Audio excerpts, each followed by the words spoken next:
Okay, welcome back to the Break It Down for Brackens podcast. Today we're talking to Raul Carvajal. I said it wrong. Carvajal. There it is. Sorry I said your name wrong. We're already recording. I've got all the machines running at the same time.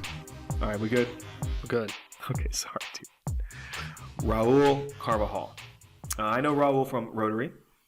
We're in Rotary together in Charlestown. I've attended one of the Toastmasters things with you and Vicky, and I really like that, and I'm trying to get more involved. But the coolest thing is that we're both members of Leadership Jefferson. What year were you? I was class 11. Nice. LJ Once. I was the Dirty Dozen. We both probably agree that our classes are the best, which I know mine is, so that's cool. So Raul has he is a agency owner with American National Insurance. Tell me what that means, like agency owner. So an agency owner is a business all on its own. I'm the guy. You're your own business. I'm my own business. Nice. Okay. What brought you to that industry, or tell me? I guess you know what. Let's go back a little bit first. Tell me about your background. Where you're from, where you live, what's your professional history? Okay. So I grew up in Miami, Florida. Cool. Love the area. Beautiful, sunshine beaches. Yeah. And then early to mid-teenage years, my parents decided to move us up here to the Virginia area, job opportunities. And so I finished high school right here at Jefferson High. Fell in love with the area, and I've been here ever since. So we're probably talking about almost 20 years now I've been in the area. Great. So when did you start your own business? I decided when the whole world stopped turning last year for COVID that I needed to make a change in my personal life. I wanted to spend more time with my family, wanted to have more control over my time, and that's when I decided to jump off that cliff, basically, and start my own business. Raul, that's crazy. Okay, and here's why it's crazy. Because I've owned my own businesses, and in my mind, I've become an addict to work. I've become an addict to success and growing and trying new things, and my time management is a debacle. It is really hard to carve out time for business, time for family, or a balance between family and business and work and fitness, and then back to family, and then more business. So I feel like you went the opposite direction. Like sometimes I wish I had a job. Okay, boom. I'm working 40, 45 hours a week. I know what my paycheck's going to be every week. I know I can go and just drone through life. I think that way for like 20 seconds a month, maybe. But owning a business is bonkers. I like all those good intentions. Those are good. I mean, if you're really grinding, it takes up a lot of time. But congratulations. Congratulations on going out, because it's ballsy to start your own business. It's really scary to go out on your own when you realize it's all on your shoulders. Would you agree? Absolutely, 100%. It was definitely one of those decisions that I thought about a lot. I mean, I put so much time into whether or not it was the right time. Is this really the best move for my family? Because if I was in my 20s and it was just me all on my own, sure, I made plenty of decisions. You wouldn't have been smart enough then, though, right? But to go out like that when I have two kids that I need to make sure I'm supporting, I have a house. Those things are important, and I can't walk away from a set salary and start my own business if I am not 100% confident that I will be successful. Nice. Well, I'm pretty sure you're the first person that we've talked to on this podcast about insurance. So we got to figure out why Raul is the guy you need to talk to. All right. So in this particular podcast, and we will be running a full series of defining different types of insurance. In today's podcast, we're going to talk about life insurance, right? That's it. Okay, man. I'm going to tell you what my idea of what life insurance is, and then I'm really looking forward to you educating me and most likely many other people on what it truly is. Okay. Life insurance to me is a policy that in my mind, I get it through my work, or it's like offered through my work. And because it's some sort of group policy, it might be more affordable. And I pay a certain amount of my check towards maybe an account, I guess, But whatever happens, if I pass away, my family is taken care of. And like, based on our pre-podcast discussions, I'm realizing how unfulfilled that phrase is, taken care of. So I would like for you to give us not so much the life insurance 101, but even a life insurance 98. Before the even basic breakdown, what are things that we really should know? Or I need you to guide me down this path, Raul. Sure. So I think in a whole sense, you do a pretty good job of explaining it. You're right. When it all boils down to the bare essentials, you're talking about what happens to my family, to my legacy, to everything around me when I'm not here anymore. One of the hardest things that I look at with my family is, as a provider, if, God forbid, something happens, I get hit by the beer truck tonight and I don't make it home, what does that mean for my daughters? What does that mean for Heather? What does that mean for the house? It's my job to make sure that they have that protection in place. And so a lot of places do have coverages that are offered through their work. Those are oftentimes very, very affordable because they're a group rate. They're not as focused on individuals. And so when you're paying for life insurance, it's based on two things: your age and your health. That's what's going to affect your premiums. And the premium is how much you're paying for it, either monthly or annually. And so when you're talking about a group policy that comes from an employer, what they do is they basically look at the average age of all the employees, and then that's how they set their rate. Health really isn't as much of a factor. Oh, okay. Age versus health. Okay. I have not been to the doctor in many, many years. I do have an appointment set I'm pretty psyched about because I think I genuinely have not been to the doctor in 6 or 7 years. I'm getting to the age now where I'm like, man, I got to start identifying challenges that I might be having as I get older. Yeah. How does an insurance company determine your health versus your age? So depending on some basic screening questions, we will maybe order some blood work to be done, or we'll do a quick medical exam. And what that consists of is scheduling someone to come to your house, and the insurance company is going to pay for that, and they're going to check your weight, your height. They're going to ask you more health questions. They're going to dive into your medications, draw blood, maybe do a urine sample, stuff like that. All that gets sent off to the lab. At the house? At the house. You don't go to your doctor? You don't have to, no. Oh. Weird. So much I don't know. Because I figured, I'll go see my doctor. They'll put together a report. They'll send it to the insurance company. And that's a common misconception, and a reason why a lot of people don't want to explore life insurance, because they hear that term medical exam, right, and they think, man, that's going to be a real pain. I've got to schedule an appointment. I'm going to have to take a day off of work, all of this other stuff. And normally it's not that way. Well, what if I was a smoker and I realized, okay, I want some life insurance, but something in my gut, yes, but something in my gut tells me that if I'm a smoker, I'm not going to get insurance. Is that a myth? That is a myth. Okay. So you can still get insurance based on your other health factors, but what's more than likely going to happen is you're going to pay a little bit higher of a rate. Your premiums are going to be a little bit higher. Hold on a second. Go back to premium. What's premium? Premium is the amount of money that you're paying for your insurance coverage. So that's the monthly bill or annual bill that you're paying. Okay. So if I'm a smoker, and I think, for some reason, I think back, alcohol. Do you drink? And I'll be like, yeah. How many drinks per week? And you say 40 or 10 or 1.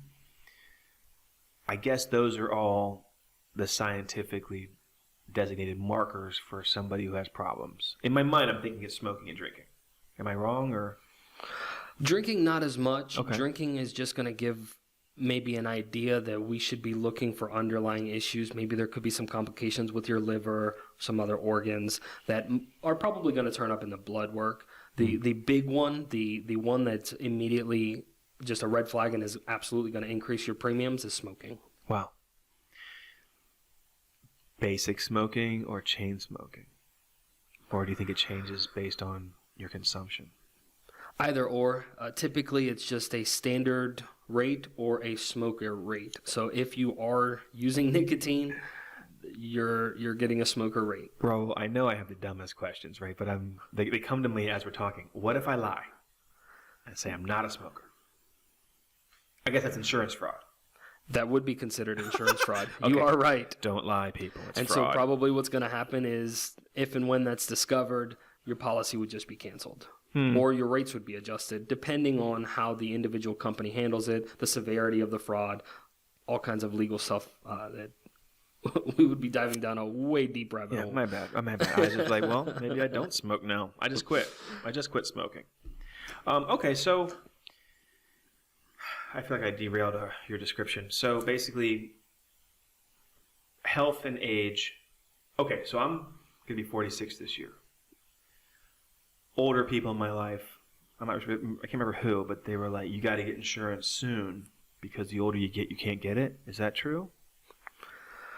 That's a sort of myth. Also, Okay. there are policies that you can pick up when you're later in life, even into your 60s and older. Okay. They're going to be significantly more expensive because if you think about it, insurance, life insurance, is insuring against your death. So the closer you get to an advanced age, The more expensive it's going to be because the higher the likelihood that the company is going to have to pay out.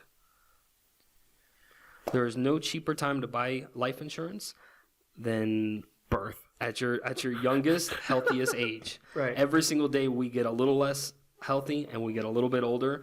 So A little closer to death. Okay. So you said the more likely a life insurance policy would have to pay because I'm closer to death based on my age. I mean, again, I'm not trying to sound slow, people. I'm just trying to like piece this together because it's really a topic I don't understand. I want to make sure I fully understand it. Why would an insurance company not pay? Because death is inevitable, which means they would always have to pay. So it depends on the type of policy that you have. Okay. So let's dive into two basic types of life insurance. Cool. The first one is term, and the second one is whole life. So term life insurance is exactly what it sounds. There are terms to the insurance. Think of a 10-year, 20-year. And so what that policy is going to set up is you're going to pay your monthly bill from today for the next 20 years. If something happens, your beneficiary receives the death benefit. But at the end of those 20 years, the policy goes away and there's nothing left. I like to think of it kind of like renting an apartment. You're going to pay your monthly rent, but when the lease is up, you don't get to keep the apartment. You walk away.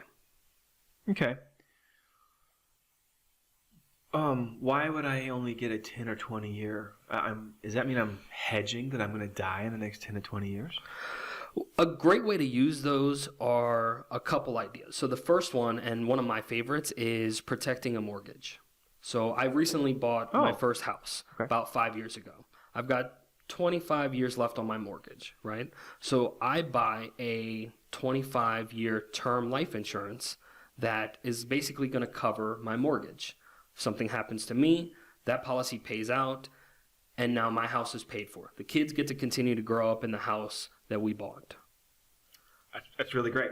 Once the mortgage is paid off, though, I don't really need that coverage anymore, and so I can let it expire. I didn't have to pay a ton of money for it because it's a term policy. Term policies tend to be more affordable? They absolutely are. Okay. Premiums are significantly less for term policies. Significantly less. Can you give me, because I'm going to compare this to whole life, what would be maybe an average cost for let's say a 45-year-old? Just off the top of your head, you can wing it. You're not quoting anybody, but you know what I'm saying? Like, just so I can kind of measure. So what would be, do you think, the price range? Like premium.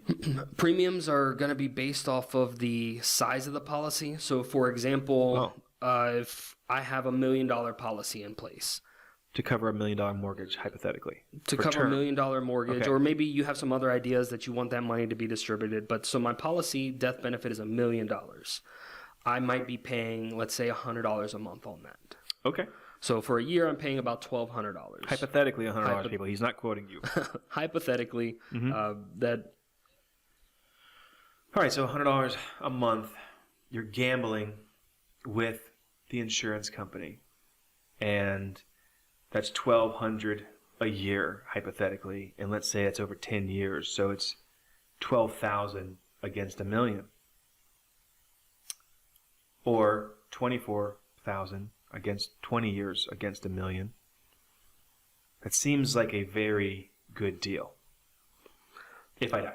Absolutely. That's one of the greatest benefits of term policies, is that it's a very little cost in comparison to your beneficiaries having to continue a mortgage payment or settle what other kind of debt you might have out there. I pay a little bit of money now, and what that does is guarantee that when something happens to me, everything else is taken care of. Okay. My math was so wrong, just so you know. I mean, I did a Understanding Interest podcast with Melissa Knott, and my math was additionally wrong in that one because I'm doing it in my head.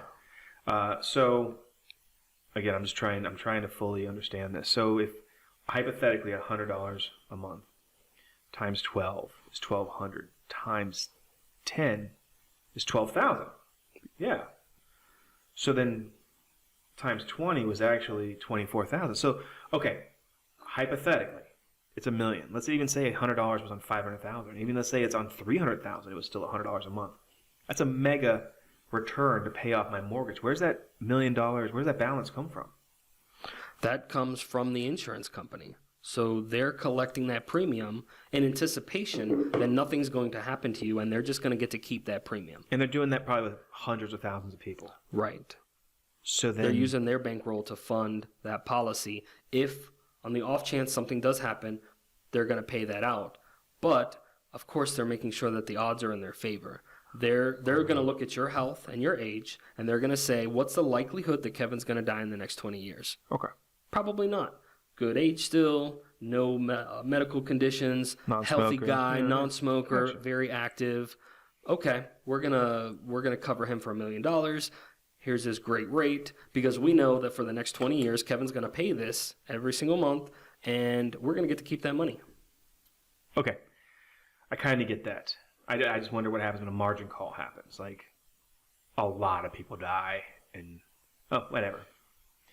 I can see that happening more with a property insurance thing where you're paying property insurance and the catastrophe comes through and they got to pay out millions and millions and millions and millions of dollars, but people have only paid in 24,000 or even 100,000 over 15 years, and then okay, forget about it. I just so much I don't know about insurance. Have we covered everything in term, or is there more to know? So the one thing about term that's important is that there's nothing that you're going to walk away with. And that's the biggest difference between term and whole life. And so I really want to dive into whole life and what that means, because term is not going to build any cash value. And so what cash value is the amount of money that that account earns that belongs to you. So the point is, term, you get nothing for it in return once that term expires. There you go. So over 10 to 20 years, they've made 12 to 24,000 on me, but they're keeping it. They're keeping 100% of it, yes. Oh, so All that's you got where was the peace of mind. So that's where the payout comes from, is that they've been stacking money on people living. Exactly. And that gamble. Gotcha. Great. Okay, let's go to whole life. So whole life, I like to relate more to buying a house. So you're building equity. Mm-hmm. You're going to pay your mortgage, and every month it's going to build a little bit more equity. And that equity is yours. That is cash value that you have. You decide to sell the house, that equity is yours. You get to take that with you. Same thing with a whole life policy. I'm paying my premiums. A portion of that is cash value, and it's going to grow over the years. If I decide that I want to cancel the policy, or I want to do something else with the money, maybe I want to give myself a loan and borrow against it. I have that freedom because that's my money that is in this account. Okay. What would be a number that I would insure myself for whole life? What would be an example of that then? So let's say I had a $300,000 mortgage and I have a 10-year or a 20-year term. It makes sense that I would say, okay, let's get everything paid off. Let's hopefully eliminate the debt for my wife and kids or whatever. And that's why I would have term. But whole life, how do you determine the number you want at the end? So whole life becomes much more of a transitional dollar amount. So you start off with your needs analysis, right? My mortgage cost. Maybe I want to set up an educational fund for my kids. Okay. I want to settle all of my debt, my final expenses. Burials aren't cheap. Maybe I want to continue my income for my spouse for the time until my kids turn 18. That's the way I have my policy structured. Calculate how much income I make, percentage of that I factored into my policy, and so I know that if I'm not here until both of my kids reach 18, there would be a steady income coming in that would supplement Heather's income to know that they would be able to continue as if I was still there. And so those are some of the numbers that you start looking at when you're figuring out your need for life insurance. What's the name of that analysis again? So I like to call it a needs analysis. Needs analysis. And I'll give you a cool acronym that I like to use to come up with that. Hmm? We call it DIME. And so DIME. And so the four pieces there are debt, income replacement, mortgage, educational fund. Those are the four basic groups that most people are looking for life insurance to cover. Okay. And so now when we're talking about whole life, that policy is going to continue on up until, let's see, currently my policies that I write go up until age 121. So that's going to continue on and on and on. So now we're shifting those dollars. I don't have a mortgage anymore. My kids are already out of college. I don't have any debt. That policy is still in place. I can do a couple things with it. I can walk away, take my cash value. Hold on. Or Hold on. okay, all right. Let's talk about the numbers then. So Okay. what would I guess it's all based on, let's assume somebody makes $150,000 a year. Okay? And then the mortgage is $300,000. Okay? So we're at $450,000. What do you mean by debt? Is that like the funeral costs and stuff like that? Or? debt. Oh, debt. Debt. So we're talking about credit cards, car payments. Let's call it $15,000. That's nominal compared to the other numbers. Correct. Education for 2 kids, $120,000 minimum. Low end. That's the I, low I end. would say you're probably looking at somewhere upwards of about $200,000 to $250,000 per kid, depending on Per where kid? they're going. Yeah, per kid. Per kid. Okay. So my rough numbers, assuming the mortgage is considered the debt. So rough numbers, we're looking at $8,950. Call it a even mil. So $1 million policy. So the one thing that I'm going to just interrupt you on Sure. is that income. That $150,000 is just 1 year. So you've got to figure out how many years you want that to be able to come in. So let's say Wow. Let's say you want to provide 10 years of that income. You're actually talking about $1,500,000, so $1.5 million just for income replacement. Okay, so we're talking about $2 to $3 million policy then.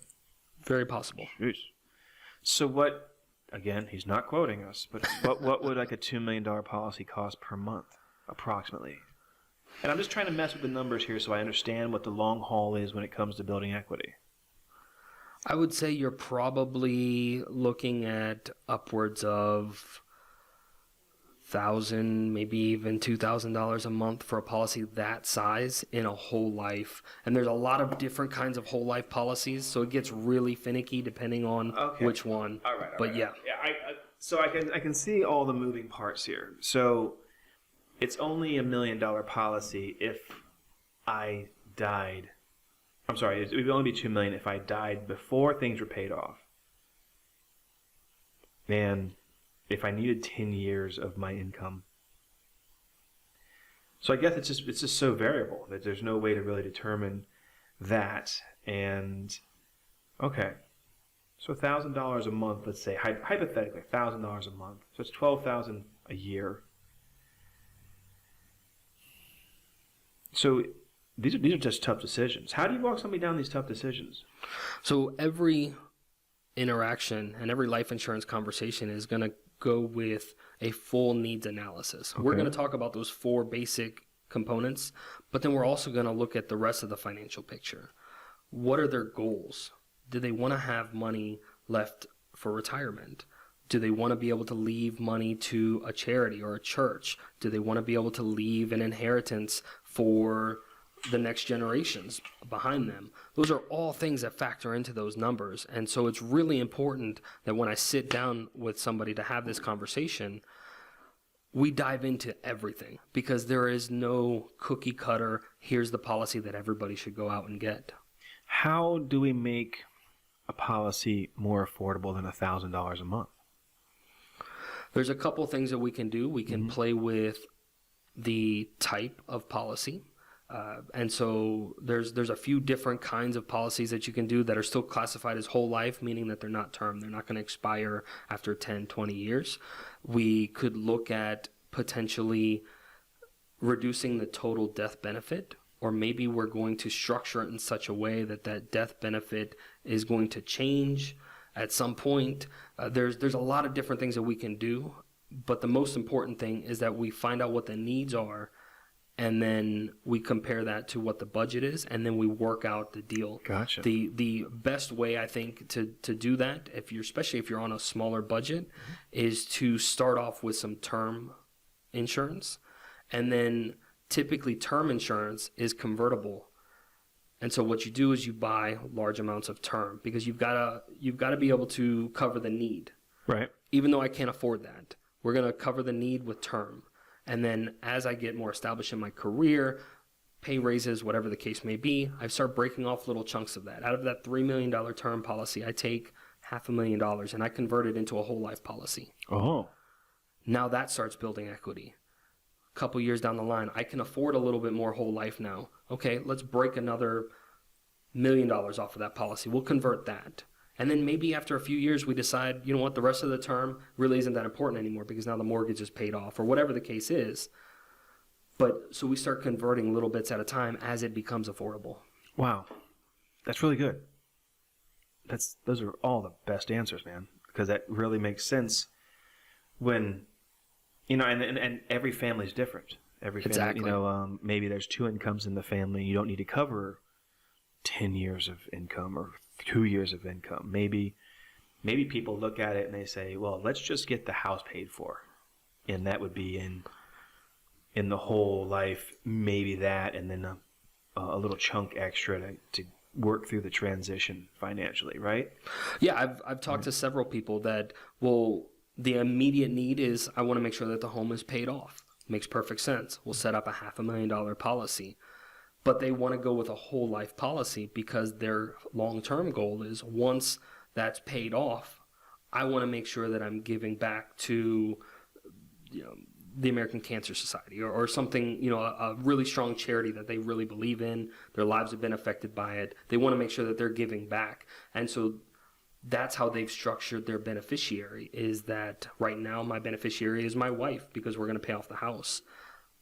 And then the long-term plan is once the house is paid off, we're going to make some changes to the policy. We're going to restructure that beneficiary because now we're going to keep the policy in place. And if something happens to me, I want the beneficiary to be my local church. I think my wife said she has life insurance on me. Is that a thing? Yeah, so a lot of places will offer spouse life insurance as part of a benefits package through their work. It sounds like probably something that she picked up at work. I'm making an assumption there. Yeah, it's a pretty common thing, and it all just depends on the structure of the benefits package that the employer offers. Now, if she has a life insurance on herself and on me, am I able to go get my own insurance and then insurance on her? You can, and I would highly encourage that. So one of the biggest downfalls about group policies through an employer is most of the time, depending on the policy language, I'll throw that caveat in there, but most of the time, when you walk away from that job, that coverage is gone overnight. Huh. So for example, I was working for a while. I had a good life insurance policy. I loved the premiums. They were super dirt cheap because it was a group policy. Right. But when I decided to leave that job to start my insurance agency, I had to walk away from all of those benefits as well. So you had like a whole life. That was a group term policy that I had with my employer. Group term. And Which so when is money you never get back. and then when I walked away, I lost all those benefits, just like I lost my health insurance coverage and everything else that would be part of a benefits package. Right. All right. So I guess the point of what I'm saying is you should have a couple different options in place, because if something happens to that coverage at your work, you don't want to be left with zero. You want to have something else there. Now, if my wife has life insurance on herself. No, let's flip it around. Jenny, I'm not going to talk about this with you. Let's say she has life insurance on me, term, and then I have whole life on myself, and then I pass away. Is she double dipping? I guess technically, by the way that you're saying that, yes, but there's nothing wrong with having multiple policies on one person. So it's not a negative double dip. It's just she's getting it from two different... Exactly. Okay. Exactly. And that's quite common, actually. Remember earlier we were talking about a large term policy, and then you're going to break that off into whole life.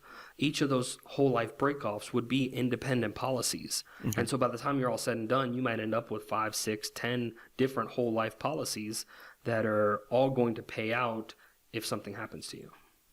All right, so back to whole life then. Let's say I'm paying into it for 12 years. And for the sake of affordability, I don't know, let's just say I'm paying $300 a month times 12 equals times, let's call it 12 years. So I paid $42,000 into an affordable whole life insurance policy. Mm-hmm. A percentage of the $43,000, I can pull that back out. Right. So that is going to go into an account. And part of that money is going to cover the cost of having that insurance on you. The insurance is going to get their cut, basically. Right. But then a percentage of that is going to go into a separate account that is yours. A lot of times those can even be invested against like the S&P 500, and so they'll actually grow when we have good years, good economic upturns. I was going to ask, do they collect interest? They can, yes. Is it a small amount that I'm able to keep? Like, does the insurance company take a lion's share of that $43,000 or? No, so it's all based on age. The younger you are, the less they're taking, because a 20-year-old, it's not going to cost a lot for them to have that coverage in place on you. Now, if you're setting this up when you're in your late 50s, 60s, yeah, a good chunk of that money is going to go to the life insurance company. But no, a large percentage of that stays with you. That's kind of the great benefit of whole life, is that it's a solid way for you to be able to save some money. It's a savings account that has a clause on the end of it that if something happens to you, your beneficiary is going to get paid a great death benefit.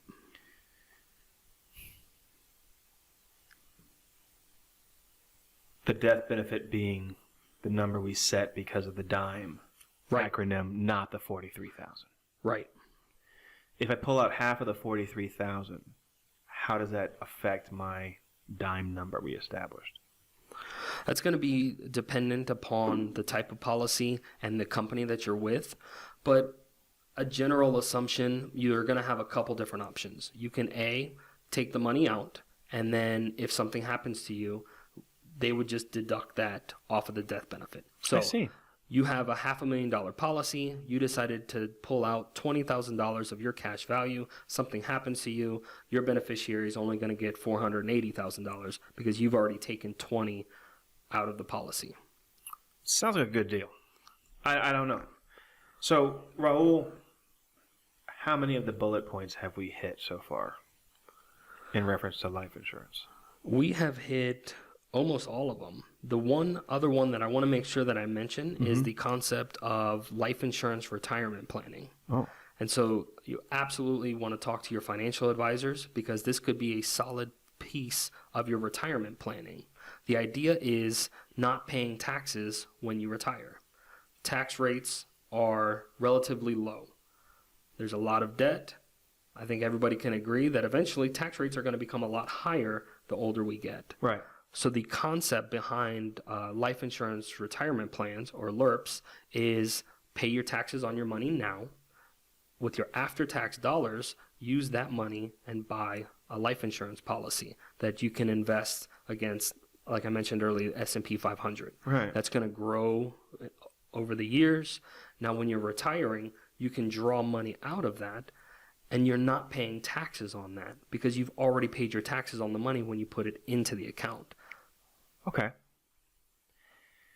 Well, I feel like my mind is now basically fully blown. So, Raul, tell me why it's important to have a relationship with an insurance agent like yourself, because I can see this being something that you really have to educate every customer on to understand.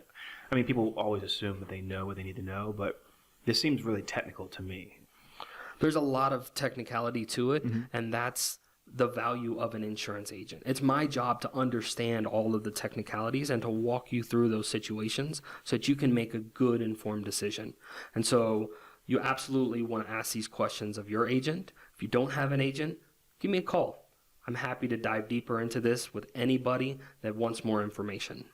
You know, I'll tell you what, talking to you has helped me significantly understand life insurance.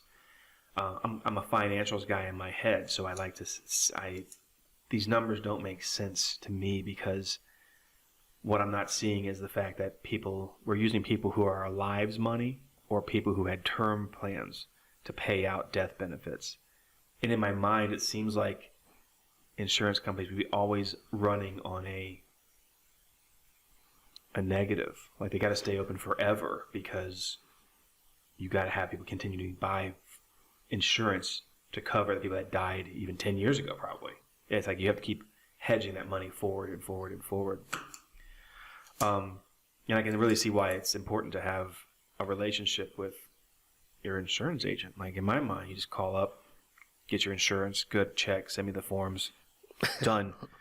But this seems a lot heavier. And like trying to do the needs analysis, that is freaky, but it's serious business there because you got to kind of be ready for that sort of stuff. And I look forward to talking to my wife and finding out, what do we have?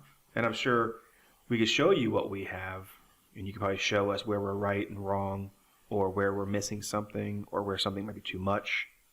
So that's something else that you could probably work with people on, right?